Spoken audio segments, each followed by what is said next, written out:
Right now I'm feeling a little bit like crazy.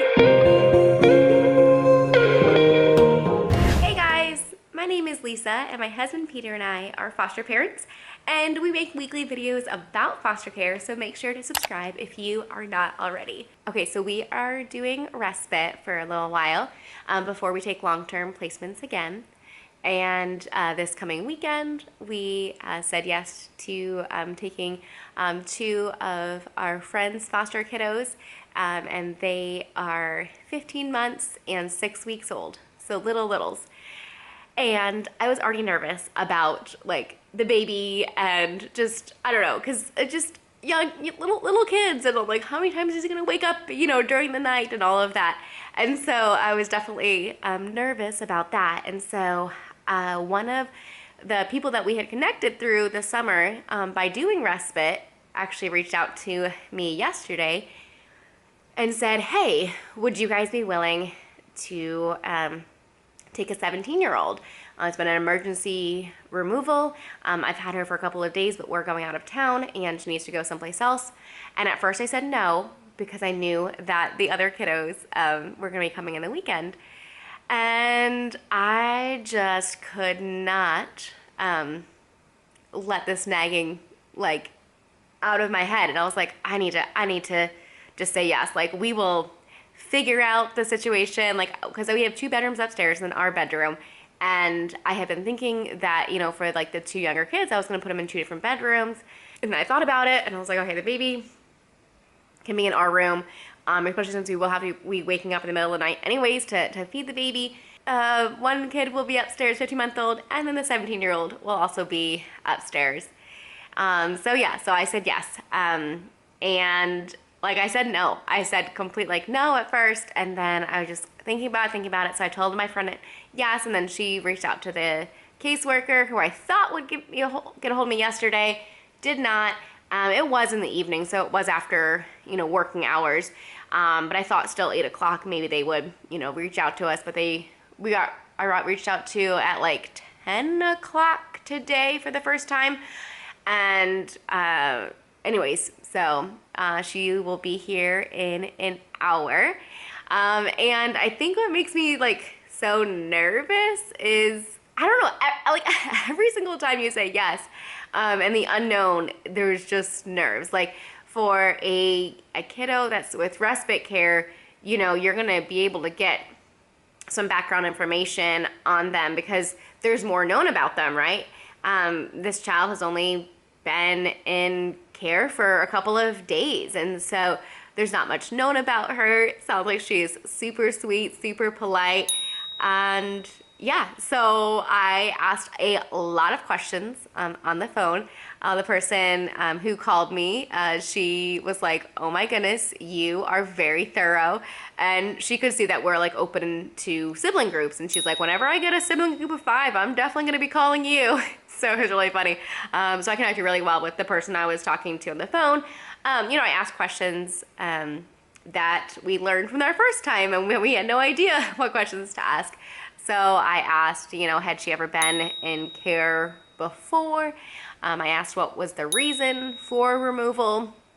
I asked what her CANS score is. A lot of the information they did not know, but these are all good questions to ask whenever you do get a placement call and you're like, what? So yes, so it is for respite for like 2 weeks is the plan that she'll be with us until she'll go someplace else. But the thing is, there isn't a place yet for her to go. And so they're like, well, if you want to, you can keep her longer. So hopefully it goes well. It's definitely not what we were expecting for like a long-term placement, because like I said, we're super passionate about keeping sibling groups together.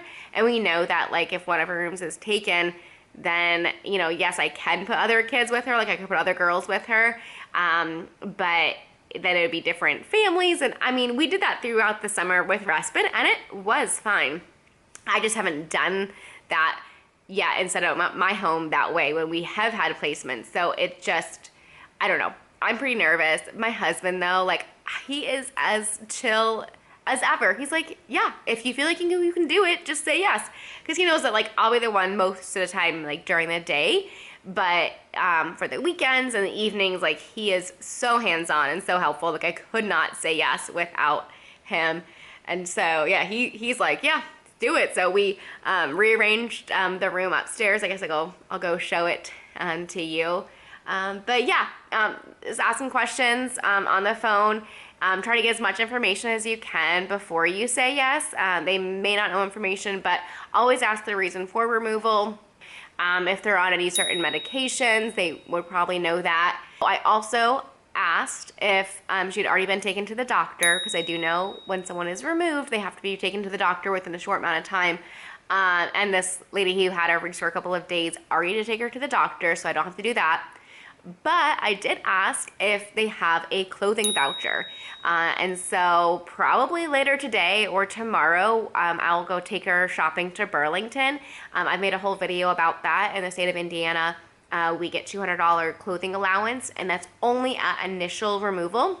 And so I knew to ask for that. And because I knew to ask for that, they are going to be dropping that off. So definitely, it's very important to kind of know like what's available to you, so you know the right questions to ask. We haven't had kids in the house for 11 days, and just in 11 days, like I got into a routine. I was going to bed late, I was waking up super late, but now with a bunch of kiddos coming up to get to bed earlier, but now with a teenager, I'm not sure if that will happen. So it'll be interesting with the, as young as 6 weeks all the way to 17-year-old. But I hope that it will go well. I have the upstairs set up, and so let me show you what I got. And we ended up moving the dresser in this room for the older girl. And then again, I have got so many amazing book recommendations, but I have not yet bought them. But now I will go in through that list. I'm gonna see what our local library already has with the reading list that you guys recommended for teen girls. It sounds like right now she's not enrolled in school because she was just removed, and if she's not going to stay in our hometown, they don't want to enroll her in this school. So for the 2 weeks that she's with me, I don't know what the plan is, but I want to do some sort of like online schooling, because I feel like that's pretty necessary for her to have something to do during the day. So if you have any recommendations for like, I don't know, just like websites where she can do like high school learning. I can know like a bunch of like kiddie ones, like learning to read and stuff, but I didn't know if there's any like free or discounted, I don't know. Oh, I just thought of OutSchool. I've done OutSchool in the past, so maybe I can do that. But yeah, I set up the bed for her, got her towel laid out. I did put this book out because even though this is a Dr. Seuss book, it's a nice book talking about the places that you'll go. Holden Pot, I have done a book review on that book before. I think I did. If I didn't, let me know. I will actually do that one later if I haven't. It's a really good book. I don't know if I've done that one yet. And then What Should Darla Do? Again, these are definitely younger kid books, but I feel like they talk about great topics that hopefully she will also appreciate. So I just kind of pulled it out to the top. I didn't rearrange that too good there. I had just moved it. And I put these little signs up just to have some encouragement in the room. And yeah, so like I said, I'm nervous. It's so funny. Like, I mean, we've said yes before, but like every single time you say yes, like it's nerve-wracking. And so anyways, I hope it'll go well. I think it'll go great. It's like, where else are these kids gonna go, And I feel like the more I've gotten and said yes to teens, there is such a need for teens, for older kids. And so maybe we just do older kids. And they're wonderful too. I had loved working with teens this summer.